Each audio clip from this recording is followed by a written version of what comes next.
Assalamualaikum warahmatullahi wabarakatuh. Saya Tiara Cesa dari kelas 12 IPS 2. Di sini saya akan menjelaskan sedikit tentang Indonesia pada masa reformasi. Dalam fokus pembahasannya itu pada masa Soeharto.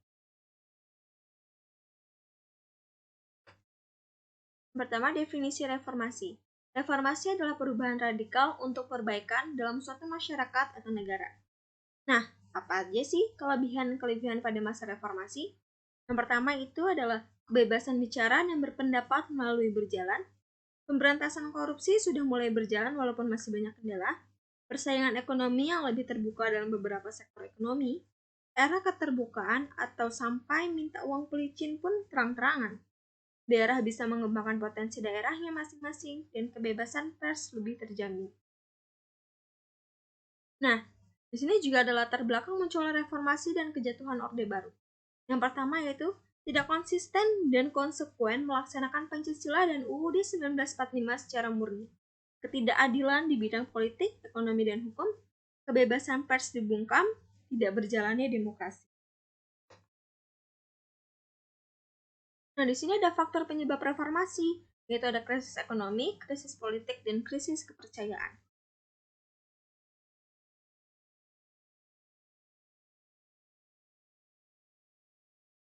Krisis ekonomi yaitu didominasi oleh pemilik modal, sementara masyarakat ekonomi tidak dapat berkembang.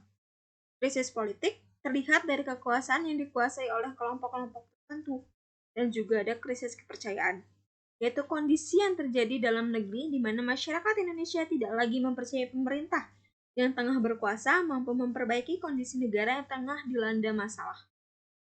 Nah, ada dua lagi faktor penyebabnya yang tidak saya tuliskan di sini, yaitu ada krisis hukum.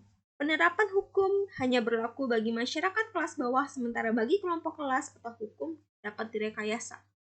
Terus ada yang terakhir, krisis moneter adalah kondisi yang disebabkan oleh perekonomian dunia yang turut mempengaruhi kondisi perekonomian dalam negeri.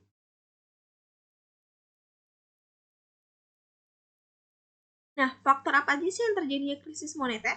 Itu menurunnya nilai tukar rupiah terhadap dolar, persediaan sembako di dalam negeri menipis, banyaknya hutang pihak swasta yang harus ditanggung negara, tingginya angka kredit yang macet, dan pola sentralistik di bidang perekonomian yang banyak merugikan perkembangan dan pembangunan di daerah-daerah.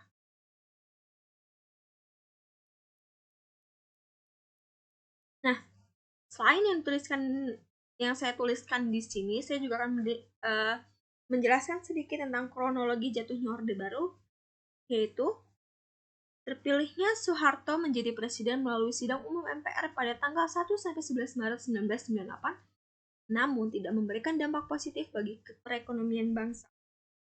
Lalu, ada juga pembubaran Orde Baru dan Golkar, penghapusan dui fungsi ABRI, terhapusnya KKN, dan tegakkan supremasi hukum, HAM, dan demokrasi.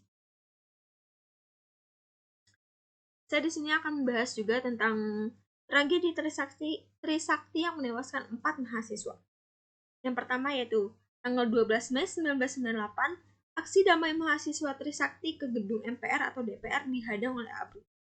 Terus, ketika pukul 5 sore, mahasiswa akhirnya mundur ke kampus dengan tertib. Tapi seorang oknum bernama Masyud memprovokasi massa.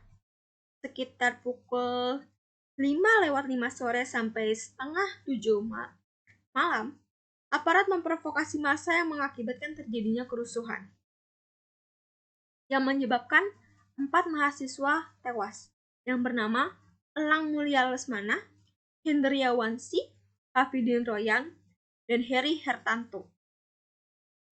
Tragedi Trisakti mengakibatkan kerusuhan di berbagai daerah pada tanggal 13-14 Mei 1998. Ketika tanggal 14 Mei 1998, gerakan mahasiswa berhasil menduduki gedung MPR atau DPR.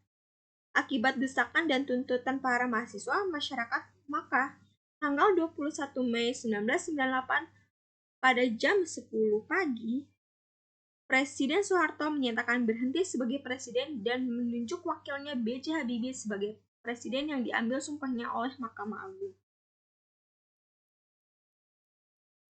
Nah, perkembangan pemerintahan pada masa reformasi ini, sedikit yang saya akan sampaikan dari pemerintahan Habibie. Agenda dari pemerintahan B.J. Habibie yaitu Presiden B.J. Habibie membentuk susunan kabinet yang dinamakan Kabinet Reformasi Pembangunan, pemberian amnesti dan munculnya kebebasan berpendapat, adanya jaminan terhadap pelaksanaan HAM di Indonesia, dikeluarkannya kebijakan untuk membentuk Tim Gabungan Pencari Fakta atau TGPF, penyelesaian masalah Timur Timur, dan pengusutan kekayaan Soeharto dan kroni-kroni. Itu saja yang dapat saya sampaikan, kurang lebihnya mohon maaf. Dan ya, terima kasih. Wassalamualaikum warahmatullahi wabarakatuh.